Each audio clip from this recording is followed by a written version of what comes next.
ज्यावेळेला आम्ही आमच्या जिल्ह्याचं नाव लिहायला जातो, काही लोक म्हणतात अरे अरे अरे नको छत्रपती संभाजीनगरली, काही लोक म्हणतात अरे अरे अरे नको नको औरंगाबादली. काय लिहावं हेच समजत नाही, कारण जिल्ह्याचं नाव काय हेच कळेना झाले. ही अवस्था आमची कोणी केली?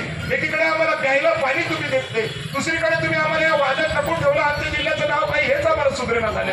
हे काय करून तरी काय ठेवलंय या जिल्ह्याचं हे तुम्ही लोकांनी? पण ते शिवसेना असू देत, भारतीय जनता पार्टी असू देत, उद्धव बाळासाहेब ठाकरेंचा गट असू देत, कोणती का पार्टी असं ते आमचं काय वांग करून ठेवलंय.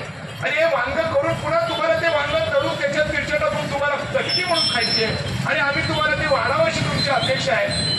सॉरी, आम्ही वाढणार नाही, आम्ही भक्कमपणे याचा प्रतिकार करू. अशा पद्धतीचे मावळे मतदार मला अपेक्षित आहे. मला छत्रपती शिवरायांचे मतदार अपेक्षित आहे. मला बुचकावाने अपेक्षित नकोय की मागं जसं आलं तसं चाललं, कारण की जाऊ दे बाबा, ते लोक खूप मोठे आहेत, आपल्याला याच्यात पडायचं नाहीये. मग आपल्याला याच्यात पडायचं नाहीये तर आपण ऑलरेडी गुलामगिरी साबित केलेली आहे आणि आपण गुलाम होऊन बसलेलो आहोत. त्यामुळे आपल्याला कुठल्याही चहाच्या टपरीवर उभं राहून हे म्हणण्याचा कुठलाही अधिकार नाहीये की काय हो 10 दिवस पाणी येत नाही, हे म्हणण्याचा अधिकार उरत नाही. कारण जे करायचं असतं, जो धाडसाने पुढे ते करायला जातो त्याला तुम्ही प्रतिसाद नाही देत आणि त्याला प्रतिसाद न दिल्यामुळे हा गोंधळ होतोय. हा गोंधळ थांबवायचा असेल तर जो कोणी हिंमत करत असेल ना तोडायची, त्याला पाठिंबा दिला पाहिजे, अशी माझी या ठिकाणी भूमिका मी अतिशय मनापासून व्यक्त करीत आहे.